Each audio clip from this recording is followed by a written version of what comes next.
அப்போ sugar level அதிகமாகும்போது ரொம்ப ரொம்ப கவனமாக இருந்து நம்ம சிறுநீரகங்களும் சரியான முறையில் இயங்கிட்டு இருக்கா அப்படின்றத செக் பண்ணிக்கணும். ஸோ இது எல்லாமே செக் பண்ணிக்கிட்டே வரும்போது நமக்கு சிறுநீரக பிரச்சனை ஆரம்ப காலகட்டத்திலே நம்ம கண்டறிஞ்சிட்டோம்னா ரொம்ப ரொம்ப ஈஸியாக அதுலேருந்து நம்ம வெளியில் வரலாம். ஸோ முதல்லயே நம்ம என்ன பண்ணணும்னா சுகர் லெவல் எப்போதுமே கண்ட்ரோலில் இருக்கிற மாதிரி பார்த்துக்கணும். ஹெச்பிஎம்ஒன்சி லெவல் 3 மாதத்துக்கு ஒரு முறை நம்ம செக் பண்ணும்போது 7 தாண்டி இருந்துச்சுன்னா ரொம்ப கவனமாக இருக்கணும்.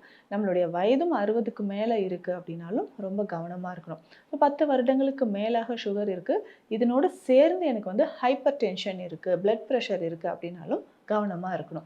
ஸோ இதில் முக்கியமாக பிளட் டெஸ்ட் எடுத்து பார்க்கும்பொழுது யூரியா கிரியேட்டினின் லெவல் எவ்வளோ இருக்குது, யூரிக் ஆசிட் லெவல் எவ்வளோ இருக்குன்னு பார்க்கணும்.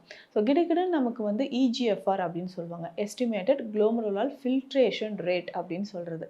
இது பார்க்கும் பொழுது குறைஞ்சிக்கிட்டே வந்ததுன்னா ரொம்ப ரொம்ப கவனமாக இருக்கணும். ஒரு சிலர் வந்து நம்ம நினைப்போம் ஜிஎஃப்ஆர் வந்து ஓகே பரவாயில்ல 40 தானே இருக்குது, 35 இருக்குல்ல, இதை வச்சு நம்ம மெயின்டைன் பண்ணிக்கலான்னு. அப்படி பண்ணக்கூடாது. குறைந்தது 80ஆவது இருக்கணும். ஸோ 80க்கு கீழே குறையுது, வயதான நபர்களுக்கு இந்த மாதிரி இருக்குன்னா ரொம்ப ரொம்ப கவனமாக இருந்து அதற்கான சிகிச்சை முறைகளை எடுக்கணும்.